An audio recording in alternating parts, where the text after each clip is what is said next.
Everyone, ఈరోజు మత్తయి సువార్త 5వ అధ్యాయం విందాము. ఆయన ఆ జనసమూహములను చూచి కొండ ఎక్కి కూర్చుండగా ఆయన శిష్యులు ఆయన యొద్దకు వచ్చిరి. అప్పుడు ఆయన నోరు తెరిచి ఇలాగు బోధింపసాగెను. ఆత్మ విషయమే దీనులైన వారు ధన్యులు, పరలోక రాజ్యం వారిది. దుఃఖపడువారు ధన్యులు, వారు ఓదార్చబడుదురు.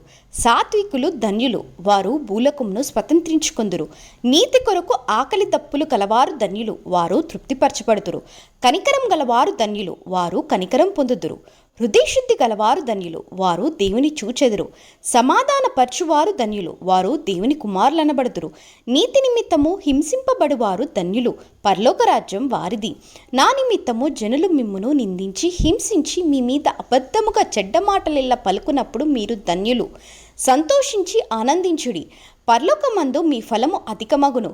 ఈలాగున వారు మీకు పూర్వమందుండిన ప్రవక్తలను హింసించిరి.